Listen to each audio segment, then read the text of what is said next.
Hello everyone, we are in group 14. Today, I want to talk about a serious problem in our society, sexual harassment. These are the things we want to talk about.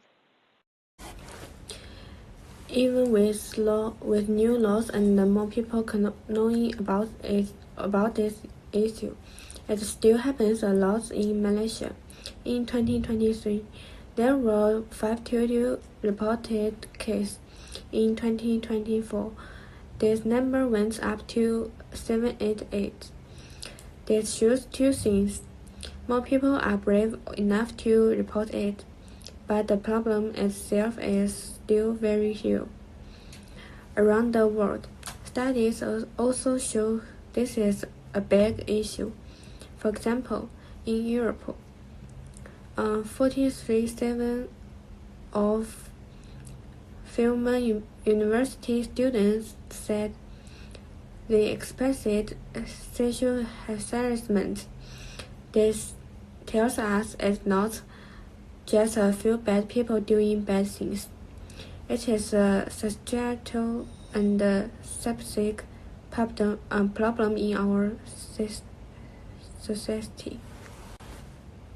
Our report has three main goals: to understand this issue as a big society-wide problem, not just individual bad behavior. To look at the numbers and the trends in Malaysia over the past 5 years, like who is affected, where it happens at work, and online harassment of children. 3. To check if our current laws work well, and to suggest better ways to prevent and manage this problem. This is not just a women's issue. It is a human rights issue. It affects all of us. We need to work together to make our schools, workplace, and continuous safer for everyone. Hello everyone. Today I will talk about two things: what social harassment is, and two kind theories about it. What is harassment? Social harassment means any social behavior that makes people feel bad. It has three main types. 1. Work. Dirty joke staring at someone again and again. 2. Action without work. Unfriendly or angry stare. Take photos of someone secretly.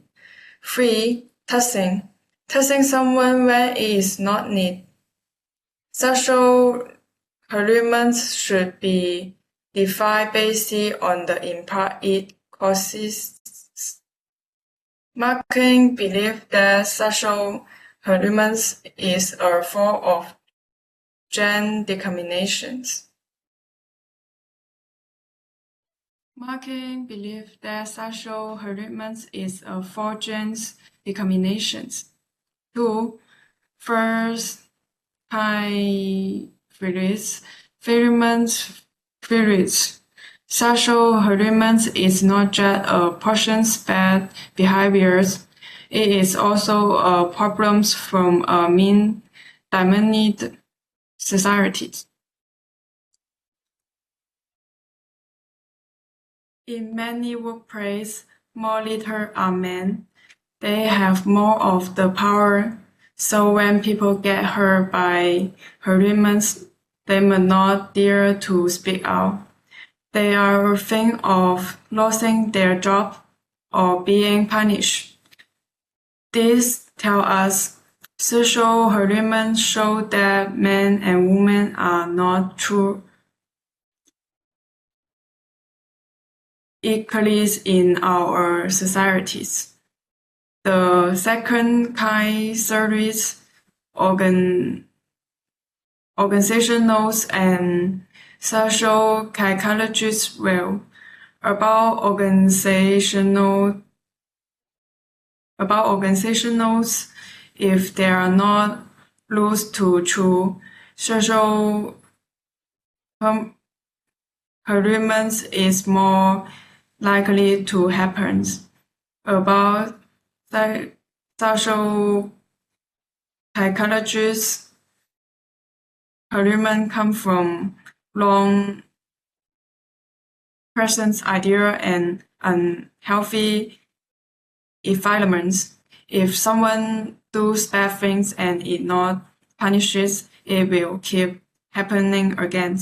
From all of I talking about, harassment is the parliament's theories and definition. Today I want to share important facts about sexual harassment trends in Malaysia from 2021 to 2025. First, national trends report case study almost the same from 2021 to 2023. In 2024, the number rose quickly by 15.1% from 522 to 788 and 679 more cases were reported in first 8 months of 2025. This increase happened because of the 2022 anti-sexual harassment law. This law gave people more ways to report problems and made more people know about these issues. But many cases are still not reported. 70% to 80% of victims don't not tell anyone.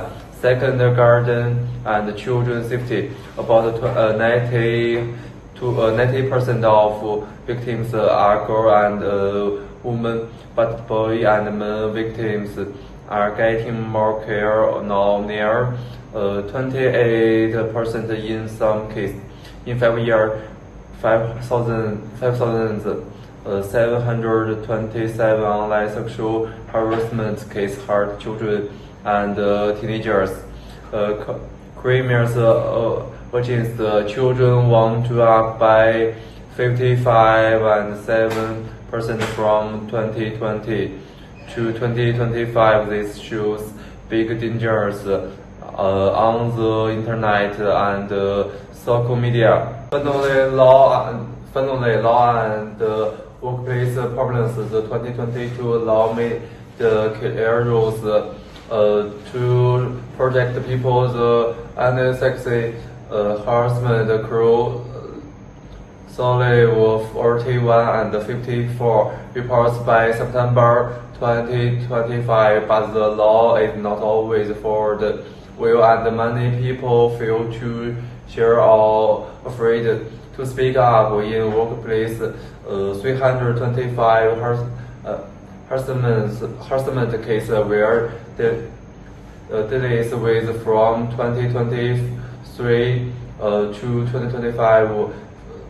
35 and 4% were sexual harassment and 88% of 2023 workplace victims were families. In short, the new law and public answers help a lot, but we need better reporting systems. We must encourage more victims to speak out, and we must protect children and male victims. Together, we can build and save our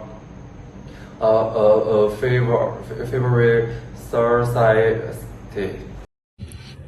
The continued rise in poverty scarcity tells us this isn't a series of incidents. Instead, sexual harassment is deeply rooted in system inequities. Feminist zero highlights how patriarchal norms shape institutional hierarchies, actually adding power imbalances that discourage reporting. Even with stronger legal frameworks, victims often stay silent, trapped by fear, stigma, and the weight of this power dynamics.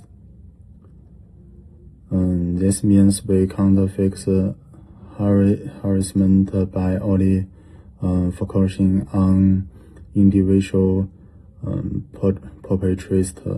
We must challenge the system that enable it. Today I want to talk about an important issue, sexual harassment in Malaysia. First, let's look at the gap between what is said and what is really happening. The government said it's working on better policies, but many people still face bullying and harassment at work. Why? Because many institutions do not have clear ways for people to report problems. There is also a lack of training. So even with new laws, things do not always change. So what can we do? We need solutions that work at many levels. The government must enforce the Anti-Sexual Harassment Act more strongly. We also need better online systems for reporting. Public campaigns can teach people about their rights, and victims should have easy access to help, like counseling and legal support. But that's not enough. We must also change how people think. Schools and communities should teach respect and equality from a young age.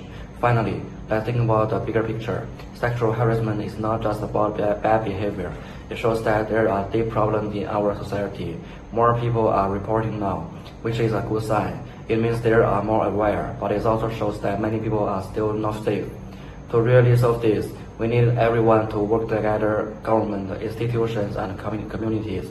Only then can we create a safer and a fairer society for.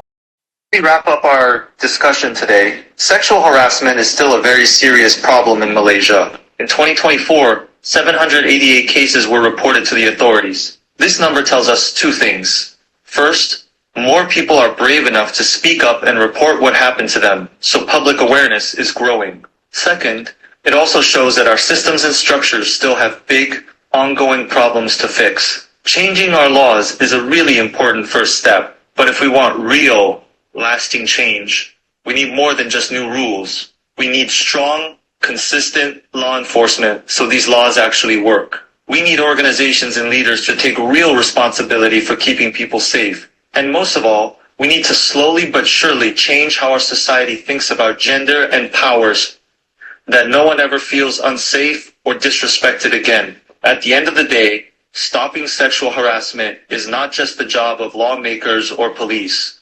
It's up to all of us. We can all speak up when we see something wrong, support those who have been hurt, and push for better, fairer systems. Thank you so much for your time and attention today. Let's keep this conversation going and work together to build a Malaysia where everyone feels safe, respected, and equal.